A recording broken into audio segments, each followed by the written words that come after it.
Bom dia a todos, queridos, bom dia, irmãos. Vamos começar então com uma palavra de oração, amém? Começar nossa aula, né? Senhor, nós estamos aqui, Pai, na Tua presença. Queremos agora, em nome de Jesus, ó Pai, entregar as nossas vidas diante do Teu altar. Queremos clamar agora, Senhor, pedir que o Senhor venha falar conosco, que o Senhor traga uma palavra para cada um de nós, ó Pai, e que nós possamos, ó Deus, nesse dia, ter o nosso coração, a nossa mente, toda a nossa vida disposta a Te obedecer, Senhor.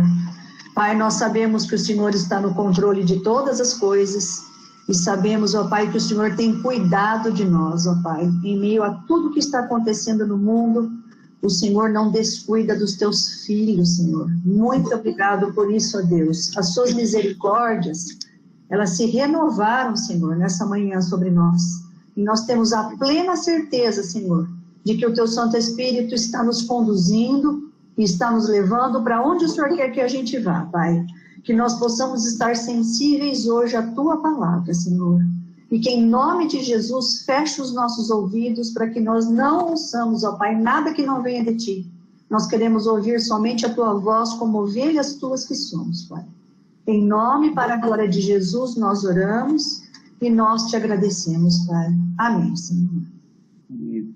Queridos irmãos, nosso texto base de hoje está em 1 Pedro, capítulo 2, alguns versículos ali, apenas alguns versículos, né? Um capítulo extremamente rico de detalhes, mas hoje nós vamos nos ater a alguns versículos apenas do capítulo 2, queridos. Então vamos lá, 1 Pedro, capítulo 2. Eu vou ler a partir do versículo 4, que nos diz assim, 1 Pedro 2, 4.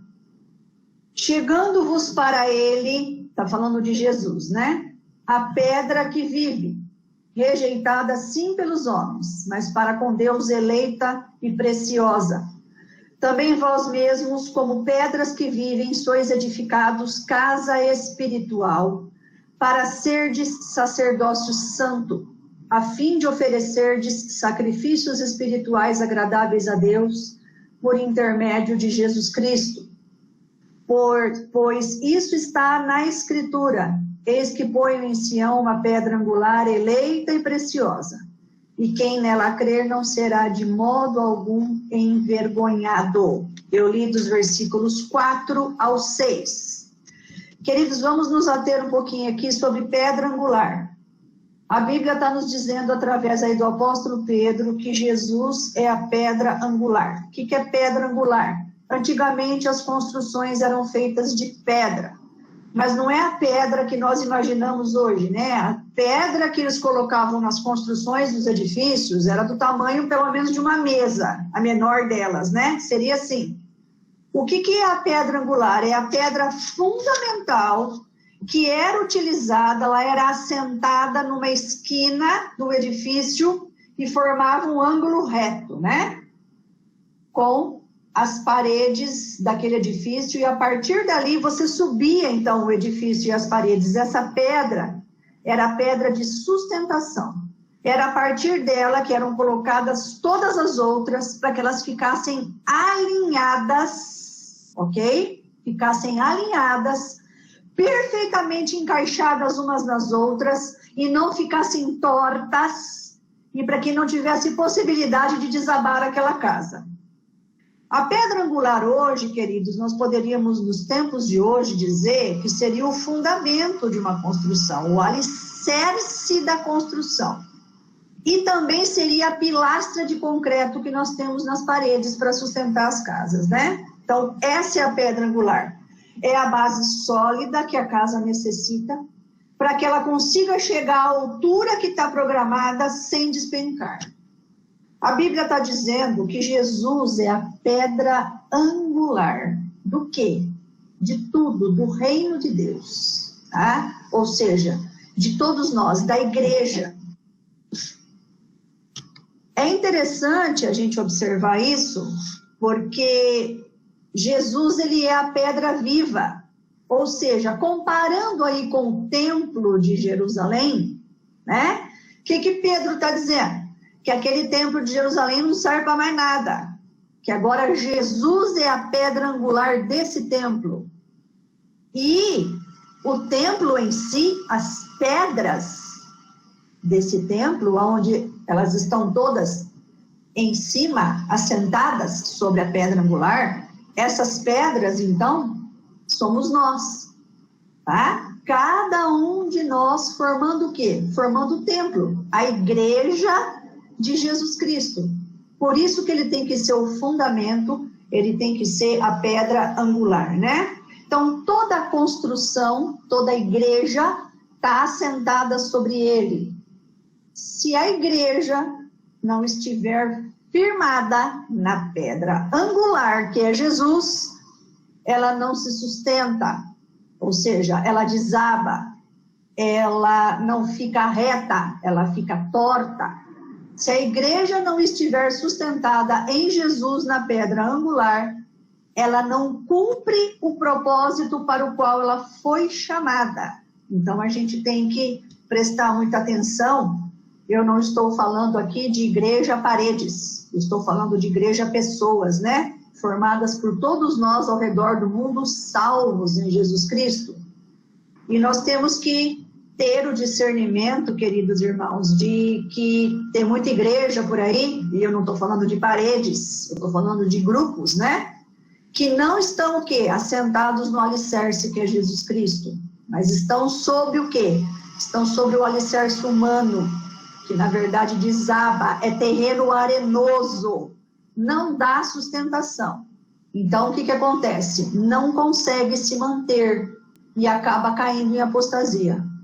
Então isso tem acontecido muito. Nós estamos vivendo inclusive o período da apostasia, né? E ele vai dizer o seguinte aqui no versículo 5. Nós mesmos, né, vós mesmos, como pedras que vivem, sois edificados casa espiritual para ser de sacerdócio santo. Daqui a pouco eu vou falar sobre sacerdócio santo, tá? A fim de oferecer de sacrifícios espirituais agradáveis a Deus, por intermédio da pedra angular, que é Jesus Cristo. O que é sacrifício espiritual agradável a Deus? Que é o que nós, que somos as pedras desse edifício, temos que oferecer.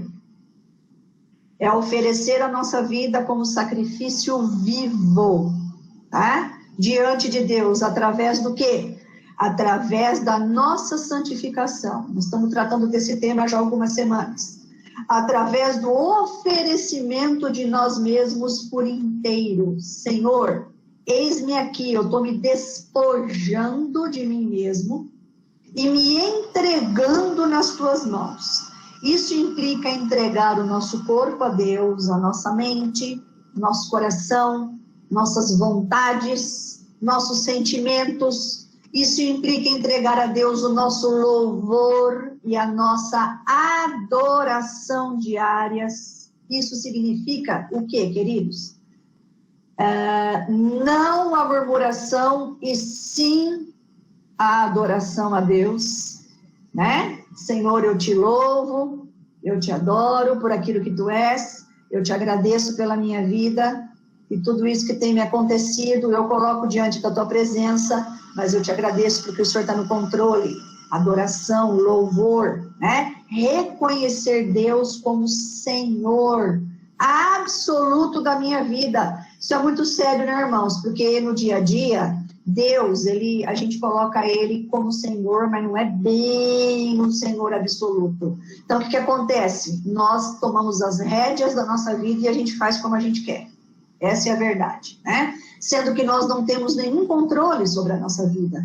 Na verdade, né, o que acontece? Nenhum fio de cabelo cai da nossa cabeça sem que Deus tenha determinado. Nós não podemos acrescentar nada à nossa vida se não for da vontade de Deus. Então, é oferecer-se a Deus, é obediência total. E é também estar disposto a fazer a sua obra, né? Eis-me aqui, Senhor, envia-me a mim fazer a obra, queridos, é onde você está, onde eu estou, servir a Cristo. Sacrifícios espirituais também é ter um coração quebrantado, contrito, que reconhece o pecado, que reconhece quem é diante de Deus. Então, isso são sacrifícios espirituais agradáveis a Deus, que as pedras da construção que somos nós, devemos diariamente entregar através de Jesus Cristo, que é a pedra angular, que é o nosso sustento, né? A partir daqui, então, queridos, nós temos uma promessa no versículo 6, que diz assim: essa pedra angular, então, eis que ponho em Sião uma pedra angular eleita e preciosa, e quem nela crer não será de modo algum envergonhado. A promessa é de que se nós estamos firmados em Jesus, estamos oferecendo sacrifícios espirituais a Deus, nós não seremos de modo nenhum envergonhados. Então, nós não seremos envergonhados nessa terra, queridos. Pelo contrário, nós seremos honrados por Deus, ainda que nós sejamos humilhados, perseguidos, que passemos por provações, podemos passar por tudo isso, mas envergonhados, expostos, não, jamais. Porque quem envergonha, quem expõe é o diabo. E quem está firmado na pedra angular, oferecendo sacrifícios espirituais diários a Deus, não tem, o maligno não lhe toca. Então essa é a promessa de Deus para nós, né? E agora, queridos, eu vou continuar aqui em 1 Pedro 2, vou dar um pulo, vou pular para o versículo 9, que diz assim, 1 Pedro 2, 9 e 10. Vós, porém, sois raça eleita, sacerdócio real, nação santa, povo de propriedade exclusiva de Deus, a fim de proclamardes as virtudes daquele que vos chamou das trevas para a sua maravilhosa luz. Eu li o versículo 9. Vós, porém, começa assim. Por que ele começa com o vós, porém? Porque ele está pegando o gancho do versículo 8. E o versículo 8 diz o seguinte, que Jesus, ele é pedra de tropeço e de ofensa para aqueles que não creem. É isso que ele está dizendo, tá? E para os desobedientes, essa pedra angular se torna o quê? Pedra de tropeço. Mas para nós, vós, porém, ou seja, os que obedecem a Jesus, os que estão firmados nessa pedra angular, para nós, o que nós somos? Somos raça eleita. Queridos, a palavra raça é genos, que vem de genes, de genética, é daí que surge, tá? Do grego genos, que significa povo, geração, espécie, descendência, família. Então, veja bem, nós somos geneticamente parecidos com o nosso pai e com a nossa mãe, porque nós somos descendência, família, da mesma espécie, do mesmo código genético. Por isso, nós somos o quê? Genes. E a Bíblia está dizendo que nós somos isso aí, eleito de Deus. Ou seja, nós somos descendência, nós somos família, nós somos geneticamente, olha que coisa incrível, descendentes eleitos por Deus. Quem é esse povo, Sandra? Os salvos por Jesus em todas as épocas, desde o Antigo Testamento, desde Adão e Eva, até se cumprir todas as coisas. É isso que nós somos família. Queridos, nós somos família. Todos nós aqui temos o mesmo DNA espiritual de Jesus em nós, a igreja, aonde quer que ela esteja aqui nesse planeta. Eleita, eclectos, escolhida por Deus. Somos descendência, somos família escolhida, eleita por Deus. Não fui eu quem decidiu ser salvo. Não foi você quem o quê? Decidiu ser eleito e se tornar salvo. Foi Deus que te chamou. Foi Deus que me chamou. através do Espírito Santo que nos convenceu do pecado, da justiça e do juízo. E aí nós fomos salvos por ele.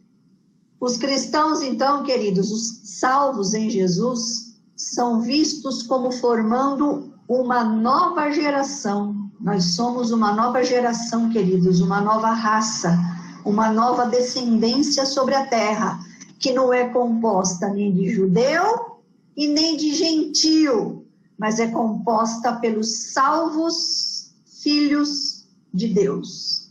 Todos nós agora, salvos por Jesus, seja quem for, aonde quer que esteja nesse planeta, somos todos a mesma família, não tem diferença. Descendência escolhida por Deus.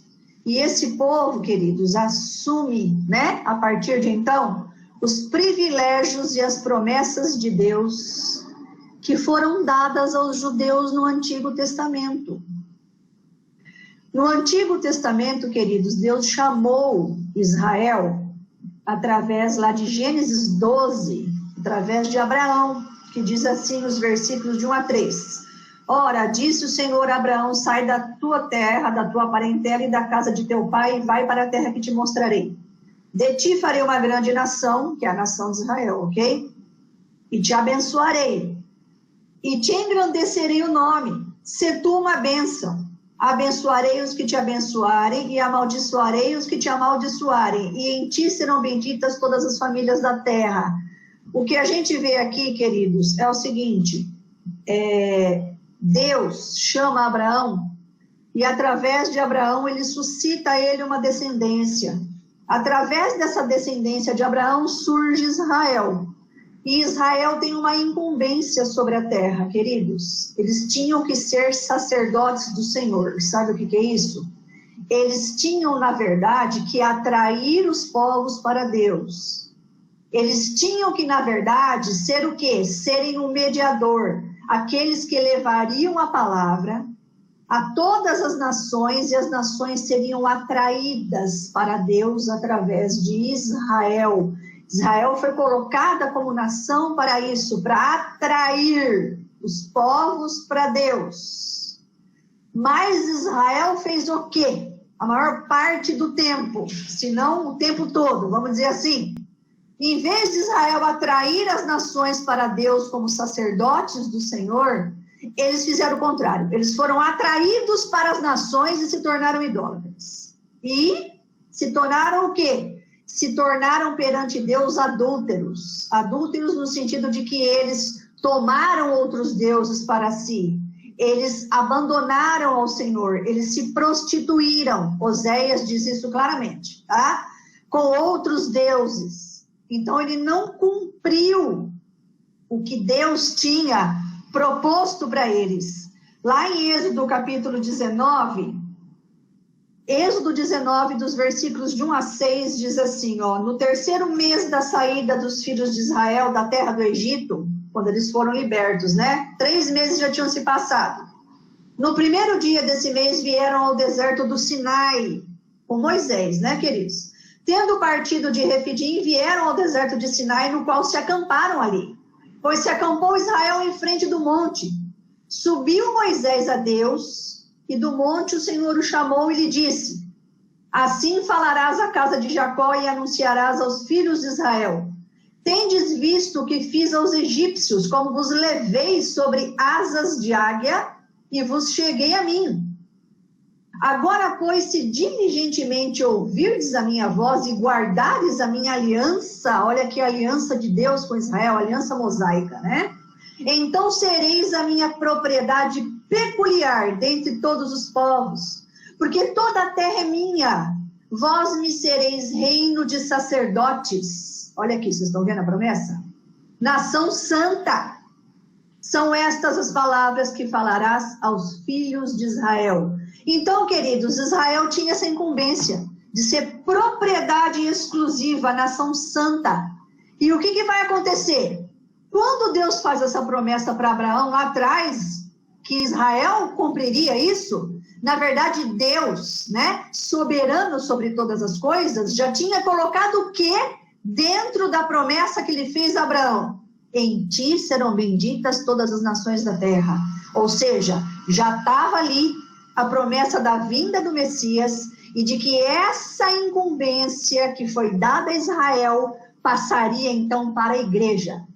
Vocês estão vendo que a palavra que eu li aqui em Êxodo, capítulo 19, passou para nós, passou para a igreja, que está espalhada pelo mundo. Então, queridos, nós vemos o seguinte: em Cristo, todo aquele que é salvo é feito sacerdote em Cristo. Todos nós aqui somos sacerdotes em Cristo, que é o sumo sacerdote, né? Ele é o mediador. Nós somos sacerdotes, então, em que sentido seria esse? No sentido de que nós temos agora um relacionamento direto com Deus, certo? Nós não precisamos mais dos sacrifícios antigos. Nós temos agora, através de Jesus, a reconciliação com Deus, por meio da obra do Espírito Santo que nos santifica, porque Jesus abriu esse caminho. Servimos diretamente a Deus aqui na terra. Somos sacerdotes do Senhor sobre a terra. Para quê? Para fazer o que Israel não fez. Para atrair as nações. Só que agora, de que jeito que a gente atrai as nações? Nós temos que ir. As nações, elas viriam a Israel, ok? Mas nós temos que ir, é o ide. Então, nós vamos até as nações, até as pessoas. Nações aqui é o teu vizinho, tá? Que não crê em Jesus. Nós temos que ir, porque nós agora somos sacerdotes do Senhor, que somos representantes de Deus aqui nessa terra para fazer a sua obra, com uma relação direta com Ele. Então, isso é o que o texto está dizendo para nós aqui: vós sois raça eleita, sacerdócio real. Queridos, a palavra real aí, basileus, significa, é um termo grego para pessoas de sangue real. No reino espiritual, queridos, quem é o rei dos reis? O Senhor Jesus, correto? Nós somos o quê? Nós fazemos parte da família real de Jesus. Então, é aquilo que eu falei para vocês, nós temos o quê? O gene, o DNA espiritual de Jesus está em nós. Então, nós somos realeza. Nós vamos reinar com Cristo. Lá em Apocalipse, capítulo 1. Está aqui. Quero ler para vocês. Apocalipse 1. João, as 7 igrejas que se encontram na Ásia. Graça e paz a vós outros, da parte daquele que é, que era e que há de vir, da parte dos 7 espíritos que se acham diante do trono, e da parte de Jesus Cristo, a fiel testemunha, o primogênito dos mortos e o soberano dos reis da terra. Aqui, ó, rei dos reis. Aquele que nos ama e pelo seu sangue nos libertou dos nossos pecados e nos constituiu reino. Por isso que nós somos sacerdócio real, tá? Reino. Sacerdotes para o seu Deus e Pai, nós. A Ele a glória e o domínio pelos séculos dos séculos. Então, queridos, isso está em Apocalipse 1, de 4 a 6. E diz também Apocalipse 5, 10. Vou ler a partir do 9, senão a gente não entende. Apocalipse 5, 9 e 10. E entoava um novo cântico dizendo: digno és de tomar o livro e de abrir-lhe os selos. Falando de Jesus, né? Porque foste morto e com o teu sangue compraste para Deus os que procedem de toda tribo, língua, povo e nação. Ó, raça, todas as raças, tá vendo aqui? E para o nosso Deus os constituíste reino e sacerdotes, está falando de nós. E reinarão sobre a terra. Queridos, nós reinaremos sobre todas as coisas na volta de Jesus. Por isso nós somos o quê? Sacerdócio real. Continuando aqui em 1 Pedro 2,9. Raça eleita, sacerdócio real, nação santa. Nação santa. Ou seja, nós somos uma comunidade separada para Deus. Nós não somos melhores do que os outros, hein? Não é isso que está falando a palavra. A palavra está dizendo que nós somos comunidade, nação, etnia, raça, povo, geração, família, santa, separada para Deus. Mas para quê? Para fazer a sua obra, para levar o que Israel não conseguiu fazer, ok? Povo santo, é isso que nós somos. Bom, aí, queridos, continuando o versículo 9 aí de 1 Pedro 2. Povo de propriedade exclusiva de Deus. Irmãos, Deus, ele tem que ser na nossa vida exclusivo. O que significa isso? Que ele não divide a sua glória com ninguém. Não cabe em nós outras coisas que vão competir com a exclusividade do domínio, da soberania, do senhorio de Deus na nossa vida. Essas coisas podem ser qualquer coisa, tá? Não cabe em nós darmos mais atenção, amarmos mais, adorarmos coisas materiais, o emprego, o dinheiro, a família, até o ministério, tá? Não cabe. Deus tem que ser exclusivo. Nós somos propriedade exclusiva. O Senhor tem que vir em primeiro lugar antes de mais nada. Por isso, irmãos, que na verdade, para nós fazermos a obra do Senhor, para nós sermos essa nação eleita, santa, que vai e que faz o que o Senhor quer, nós precisamos o quê? Oferecer a nossa vida em sacrifício vivo antes de mais nada. Nós temos que ter comunhão, nós temos que buscar ao Senhor em primeiro lugar, nós temos que estar na presença dEle. Não adianta querer fazer e não estar na presença dEle. Então nós somos povo de propriedade exclusiva de Deus. A frase aqui é muito interessante, tá? No original, laos eis peripotesem. A palavra laos aí é povo. Esse povo que ele está falando é povo que caminha pelo mesmo alvo. A palavra los, que é povo de propriedade, povo, comunidade, pessoas, grupo de pessoas que caminham pelo mesmo alvo e na mesma direção. Será que a igreja de Jesus Cristo na terra, queridos, está caminhando pelo mesmo alvo e na mesma direção? Qual deve ser o alvo da igreja? Servir a Cristo, glorificar a Deus. E na mesma direção, a direção tem que ser em direção o quê? Em direção a Canaã celestial. E esse alvo, enquanto a igreja caminha no mesmo alvo, em direção a Canaã celestial, o que esse povo vai fazendo no meio do caminho? Caminhando para o alvo, vai trazendo outros. O Espírito Santo vai acrescentando. Enquanto nós estamos o quê? Fazendo a obra. Enquanto nós estamos o quê? Sendo, através da nossa vida, luz para os gentios, ou seja, para o mundo, o Espírito Santo vai acrescentando. E outros vão sendo salvos. Será que a igreja está caminhando no mesmo alvo? Essa é uma pergunta para nós hoje, tá? Povo de propriedade exclusiva. Povo de propriedade adquirida. Ou seja, é um povo que foi adquirido para se tornar o quê? De posse total de Deus. Nós fomos adquiridos para Deus. Por quem? Por Jesus. Para nos tornarmos o quê? De posse total. Eu não posso mais impor as minhas vontades. A vontade pertence a Deus. É claro que eu posso colocar diante de Deus aquilo que eu desejo, e Deus até faz muitas vezes. Mas a minha vontade não pode ser imposta com rebeldia. Nós temos o que agora? Nós somos povo de posse total do Senhor. E isso, queridos, então implica algumas coisas, né? Sempre, então, a gente tem que o quê? Pressupor a unidade da igreja.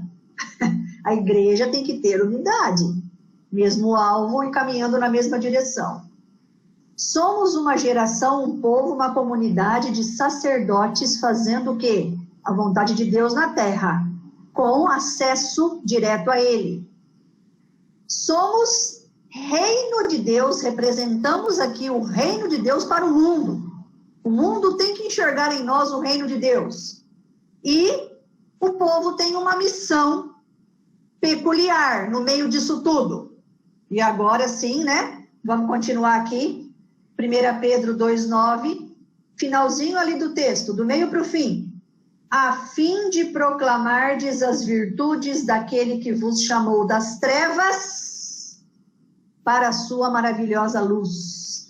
A fim de proclamardes as virtudes. O que é a palavra virtudes? Aretas, no grego. Virtudes aí é a obra da salvação, tá? Essas virtudes é o quê? É a morte e a ressurreição de Jesus.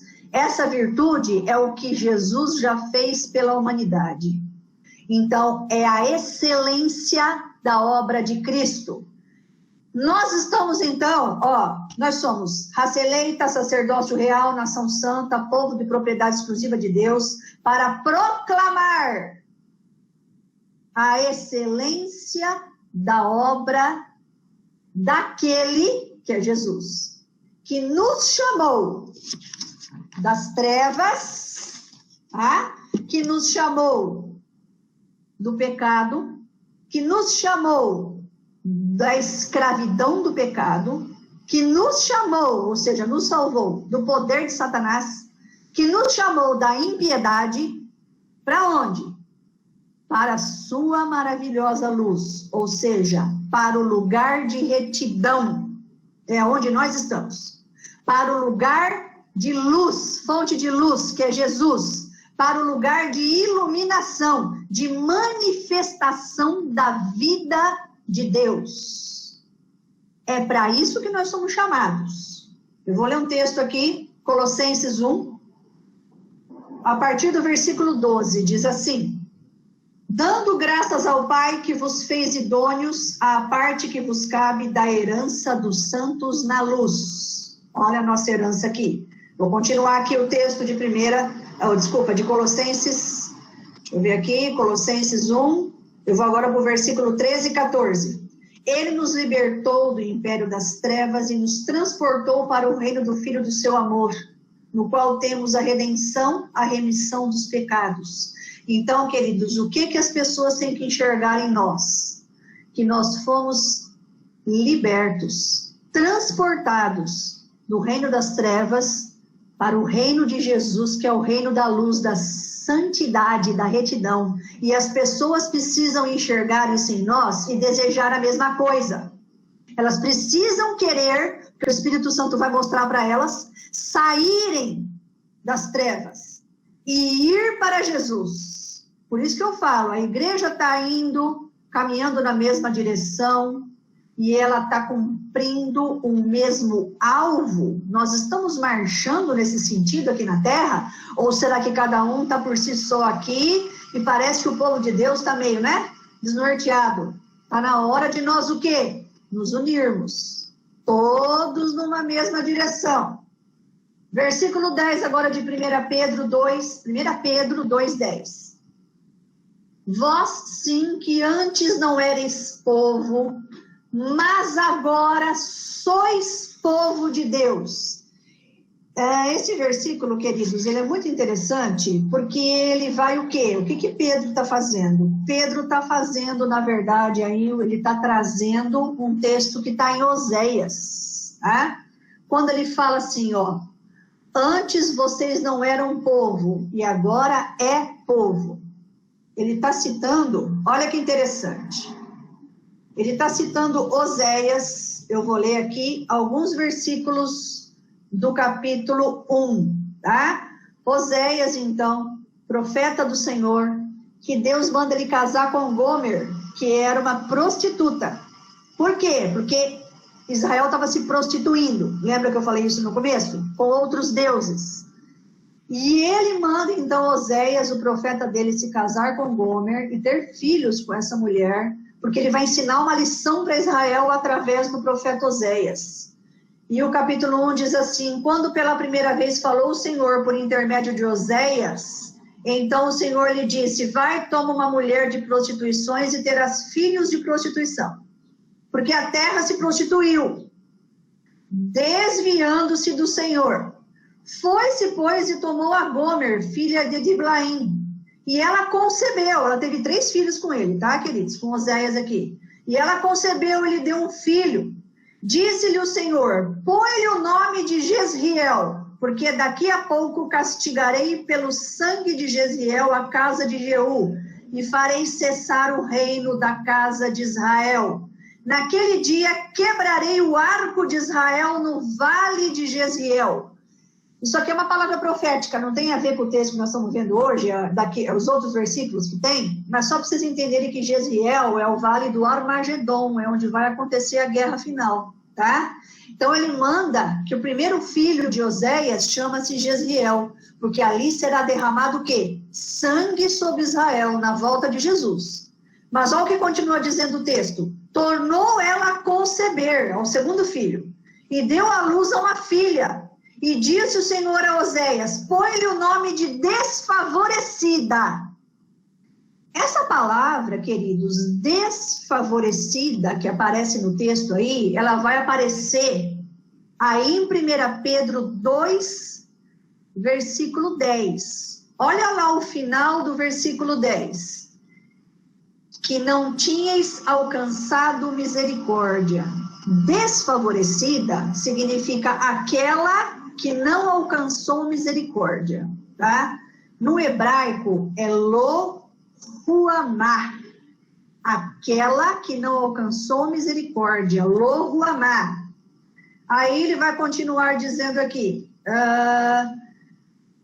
porque eu não mais tornarei a favorecer a casa de Israel para lhe perdoar. Depois de haver desmamado a desfavorecida, a lo ruamá, concebeu e deu à luz o filho, o terceiro filho. E disse o Senhor a Oséias: põe-lhe o nome de não meu povo. Esse não meu povo é o que aparece também em 1 Pedro 2,10. É lá onde eu li para vocês. Vós sim que antes não erais povo. O que aparece aí é o não meu povo, que no hebraico é lo-rami, tá? Não meu povo, lo-rami. Voltando aqui para Oséias, então, capítulo 1. Põe-lhe o nome de não meu povo, porque vós não sois meu povo, nem eu serei vosso Deus. Todavia, estou em Oséias, tá? O número dos filhos de Israel será como a areia do mar. Olha aqui, presta atenção nisso. Todavia, o número dos filhos de Israel será como a areia do mar, que se não pode medir, nem contar. E acontecerá que no lugar onde se lhes dizia: vós não sois meu povo, que é o nome do terceiro filho, se lhes dirá: vós sois filhos do Deus vivo. Está se cumprindo essa profecia lá em 1 Pedro 2, capítulo 10, com a vinda de Jesus. Quando ele diz que o número dos filhos de Israel será como a areia do mar que não se pode medir, ele está falando da igreja. Não é que Israel vai multiplicar, que vai tomar o mundo. Ele está falando da igreja, a igreja espalhada pela terra em todas as épocas, em todos os tempos. E a partir da igreja, então, aquele que era considerado não meu povo, lo-rami, agora passa a ser meu povo, ami-atá, meu povo de propriedade exclusiva. É o que está lá em 1 Pedro 2,10. Vós sim, antes que não erais povo, lo-rami, tá? Agora, por causa de Jesus Cristo, por causa da pedra angular, sois povo de Deus, ami-atá, que não tinhais alcançado misericórdia. Lembra da segunda filha desfavorecida? Lo-ruamá, não tinhas alcançado misericórdia. Estava o quê? Estava desgraçada. Oh, que horrível, Sandra. Desgraçada é sem a graça de Deus, sem a misericórdia de Deus. Então, aqueles que não estavam debaixo da misericórdia de Deus, o que passa a ser agora? Nós, a igreja.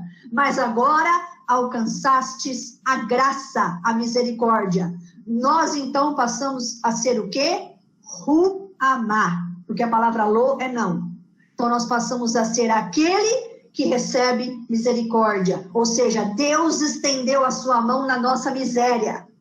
nos alcançou através de Jesus, que é a pedra angular, e nos tornou raça eleita, povo de propriedade exclusiva, sacerdócio real, nação santa, para proclamarmos as virtudes, ou seja, as obras de Deus através da obra salvífica de Jesus. Através do quê? Do oferecimento do nosso corpo em sacrifício vivo, santo e agradável a Deus. Queridos, no meio de todos os problemas que nós estamos enfrentando nos dias de hoje, o mundo passa por uma grande tribulação, e nós estamos aqui neste mundo, não pertencemos a ele, mas estamos aqui. No meio disso tudo, queridos, nós temos que guardar essa palavra de hoje no nosso coração. Quem nós somos? Nós somos propriedade exclusiva de Deus, nação santa. E nós temos que proclamar, levar para esse mundo que está o quê? Que está desesperado. Hoje, mais do que nunca, o mundo está em desespero. Tá? Levar a mensagem de que Jesus Cristo salva, liberta e está no controle de todas as coisas que estão acontecendo nesse mundo. Se Deus quiser fazer essa pandemia sumir hoje, Ele faz, Ele é Deus. Ele só não está fazendo isso porque Ele tem um propósito soberano sobre tudo isso. Então, queridos, essa é a mensagem que a gente tem que levar. Amém? Estou preparando, estamos aqui diante de Deus preparando uma aula. Eu aviso vocês, não sei se será semana que vem ou na outra, porque eu ainda estou no preparo, sobre toda essa questão o surgimento, como é que os vírus surgiram na criação de Deus, né? Por que a Terra hoje geme? O que isso tem a ver conosco? O que isso tem a ver com a nossa vida? Essa aula, quando estiver preparada, nós vamos ministrar aqui. Amém, queridos? Deus abençoe. Eu vou passar a palavra agora para o pastor Sidney, que ele tem uma palavra para nós, e ele vai depois encerrar com uma oração. Amém? Amém. A irmã Sandra só pediu que eu pudesse falar alguma coisa, irmão, sobre a questão do lockdown, mas eu tenho certeza que todos vocês, né, cada um ao seu lugar, o pessoal de São Paulo, o pessoal de Araraquara, com certeza sabe. Eu não vou definir a palavra lockdown, que é fechamento mesmo, né, que é cerceamento de tudo, né, parada. Mas o que vale realmente a gente pensar, para quem por acaso tem alguma dificuldade aí, ou pensando o que fazer, nós não estamos proibidos de andar na rua, para deixar bem claro isso. O que você tem que ter é responsabilidade, nós todos, né? Então, em termos assim de coisas essenciais, as pessoas estão sendo monitoradas para não ter mais do que o número necessário, por exemplo, num supermercado, numa farmácia, dependendo do tamanho do estabelecimento. Então, isso está sendo controle, acho que todos vocês já sabem. Agora, o que não vai funcionar mesmo são os outros serviços não essenciais. Isso não está funcionando. Então, quando você quer comprar alguma coisa, o pessoal já sabe. Eles soltam um telefone, no celular, você pode encomendar alguma coisa e você já combina, né, da maneira como você vai pagar e a hora que você vai passar e a hora que está disponível para você pegar o produto que você está comprando. E nessas lojas fechadas ou que tem só o atendimento drive-thru, como fala, né, você faz pega esse produto, o que você vai estar comprando necessário, e paga conforme você foi previamente combinado, sem o contato manual com as pessoas, ou mesmo assim. Enfim, são procedimentos, né, que a gente tem que tomar, e o que afeta mais a igreja, digamos assim, né? Pensei um pouquinho nisso também, até porque eu tenho conversado com alguns pastores, com algumas pessoas, com alguns irmãos, nós temos refletido sobre isso. Realmente existem opiniões diversas sobre essa questão de blackout, ou lockdown, aliás. Então, alguns não são radicais, mas eu até chego a concordar em parte com eles, que eles falam, pois é, mas se está parado tudo, então por que nesse período também não se dá uma isenção fiscal para aqueles que produzem, para aqueles que empregam, para aqueles que teoricamente estão tendo prejuízo, não podem nem pagar mais suas contas e funcionários? Por que não se dá uma isenção para eles? Por que os salários não são, por exemplo, escutei até isso, não são diminuídos de servidores públicos que têm a certeza de receberem no 5º dia útil ou sei lá o quê? Então, são opiniões diversas, né? A gente nem sempre concorda com todas, né? Eu não estou nem falando da questão da saúde em si, mas da realidade que a gente tem vivido. Agora, o que eu posso dizer para vocês, irmãos, com relação à igreja, é que, claro, a gente se sente, assim, enquanto líderes, enquanto pastores, a gente se sente realmente cerceado, não deixa de ser um cerceamento à nossa liberdade. No entanto, nós temos que fazer a nossa parte, continuar. Então, realmente a recomendação é essa, que nós, em obediência a Deus, né, sempre o princípio é esse, em obediência a Deus, a gente está olhando o que as autoridades falam, especialmente aqueles que lidam com a saúde, para que nós possamos nos adequar. Não estamos nos reunindo presencialmente, por causa dessa fase que está agora na cidade, obviamente, é um decreto municipal, e nós, como cristãos, estamos em obediência a isso. Ainda que, de alguma forma, contrariados, mas com certeza estamos obedecendo isso. Mas eu queria deixar os irmãos, pelo menos, mais, assim, confortados, né, de que nós estamos fazendo aquilo que realmente é possível fazer de acordo com a vontade de Deus. Eu creio que Deus usa quem Ele quer, até uma autoridade que nem sempre está submissa a Ele. Deus pode usar quem Ele quiser, né? Infelizmente, a gente está vivendo esse momento. Eu estava falando com a Sandra no começo da aula que nós já estamos dia 17 de março, mês que vem, estamos fazendo um ano praticamente de paralisação da escola dominical presencial e outras atividades da igreja, né? Voltamos a fazer cultos em outubro passado, paramos novamente já tem 2 semanas, e nós não temos perspectiva de saber o que vai acontecer amanhã. Nós temos sim uma ideia de que quanto mais pessoas vacinadas, óbvio, né? Vocês sabem disso também, mais imunidade haverá entre a população. Mas isso ainda está longe de acontecer. Eu mesmo com a idade que eu tenho, a perspectiva que tenho é que talvez seja vacinado só no final do mês de março, talvez. Ainda assim, não é com certeza. Mas nós temos que continuar fazendo a nossa parte, nos protegendo. Eu recebi um conselho até de uma pessoa da saúde essa semana, alguém que lida com o Covid. Se for possível, quando tiver que sair e entrar num lugar ou ir para um lugar que tem pessoas também, se possível, usar duas máscaras, né? Uma de tecido adequado, sem fazer propaganda da Lupo aqui, mas aquela da Lupo é boa. Pode colocar aquela e colocar uma outra cirúrgica por cima daquelas que são usadas em hospital, essas descartáveis, para você se proteger melhor e também proteger quem está perto de você. Então, são cuidados como esse, né? Mas houve um certo, não terrorismo, né? Mas houve um certo exagero da parte de algumas pessoas nas mídias aí, de que nós seríamos vigiados na hora que andássemos na rua, que iam parar nós e prender, não tem nada a ver. Isso aí é exagero. Na verdade, o que você tem que ter é a responsabilidade, né? Meu irmão mesmo perguntou ontem para mim, e se me pararam na rua? Eu falei, eu estou indo à padaria comprar um pedaço de pão, o senhor quer comprar para mim? Então, é mais ou menos assim, a gente tem que saber como lidar com as situações. É uma situação de exceção, é uma situação realmente que nos mexe com o nosso ir e vir, né? Claro. E se nós pudermos ficar em casa dentro das possibilidades, ficarmos. E se não ficarmos, tivermos que trabalhar, redobrarmos, triplicarmos os nossos cuidados, evitar qualquer tipo de sociabilidade com quem você não convive no dia a dia. Se tivermos que conversar com uma certa distância. Infelizmente é isso, né, irmão? Então, nós temos que fazer essa parte. Eu estou dando algumas informações que eu acredito que grande parte delas já é do conhecimento de vocês. Mas, e acima de tudo, né, para terminar, nós temos que continuar orando, né? Orando muito mesmo para que esse período seja um período de alguma forma, como a Sandra mesmo já falou hoje, a gente tem lido a Bíblia, tenho falado nas lives também, um período de renovo, um período de, quando eu falo conversão, não conversão na nossa salvação, mas converter os nossos pensamentos, sabe? Pedir a Deus que nos ajude, que nós sejamos renovados no nosso espírito, que sejamos, tenhamos um pensamento alinhados com a palavra de Deus, até para que a gente se conforte, até para que a gente tenha esperança, né? Para que a gente continue crendo, e nós, claro que cremos, mas continuemos esperando no Senhor, sabendo que esse é um período, sim, de exceção, mas eu não deixo de acreditar que é um período também de juízo sobre a terra, né? Um período de juízo sobre o povo, sobre as pessoas e também sobre a igreja. Eu não tenho a menor dúvida disso, para que nós possamos sair da nossa imobilidade, da nossa paralisia, muitas vezes espiritual, do nosso conformismo, da nossa falta de um bom testemunho, muitas vezes. Então, acho que tudo isso serve para mexer com a gente. E ao final de tudo isso, né, vai ficar uma contabilidade trágica, né, de tanta gente que perdeu a sua vida, inclusive muitos cristãos, muitos pastores, né? Essa semana mesmo perdemos mais um pastor presbiteriano, enfim, entre outros, né, que nós temos conhecimento.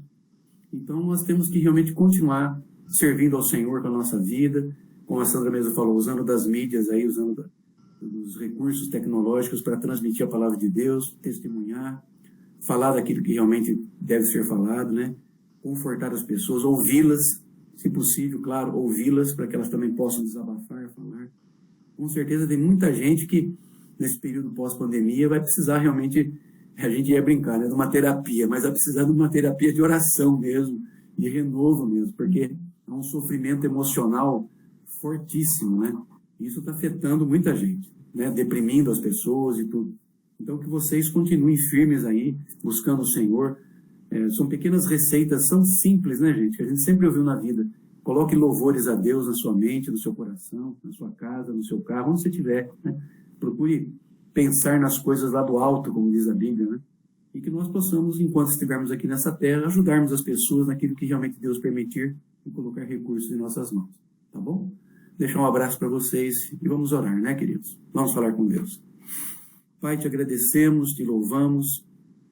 Queremos, Pai, te interceder, Pai, pela vida de cada um dos nossos, não só dos nossos amigos, nossos queridos que estão sintonizados nessa aula bíblica, e também, Senhor, especialmente pelos nossos parentes, pelos nossos mais próximos de cada um de nós, nossos familiares, os que estão perto, os que estão longe, os que estão, ó Deus, em sofrimento, os que estão adoecidos, e principalmente, ó Deus, também a tua igreja, Pai.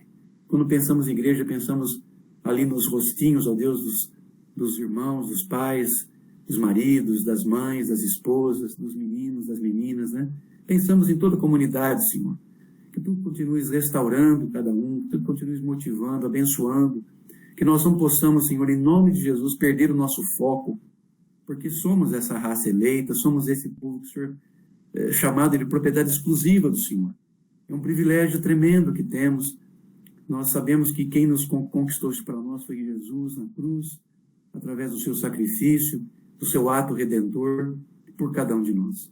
Ajuda-nos, Pai, que isso seja renovado em nós, na nossa memória, na nossa lembrança, e que tudo possa ser, acima de tudo, o que façamos, o que pensamos, possa ser para a glória do Senhor, o louvor do Senhor na nossa vida e para o bom testemunho da nossa fé. Obrigado, a Deus, pela vida preciosa de cada um dos teus filhos. Sustenta, Deus, cada família, cada irmão que está aqui, com seus familiares dentro de casa. Ó Deus, aqueles que estão com situações econômicas, Pai, tem misericórdia. Ajuda-nos a nos ajudar também, uns aos outros, para que possamos estar sensíveis também às necessidades uns dos outros. Fica conosco, receba a nossa gratidão. Obrigado por essa aula, por esse tempo. Nós te louvamos pelo teu amor, pela tua graça, nesse período que vivemos hoje, e assim agradecemos em nome de Jesus. Amém. E amém, Senhor. E amém. Amém. Queridos que estão aqui comigo, Deus abençoe. Eu pedi realmente para que o pastor trouxesse essa palavra muito apropriada, porque Araraquara entra em lockdown. Nunca pensei na minha vida que eu fosse viver um lockdown, né? A partir de amanhã.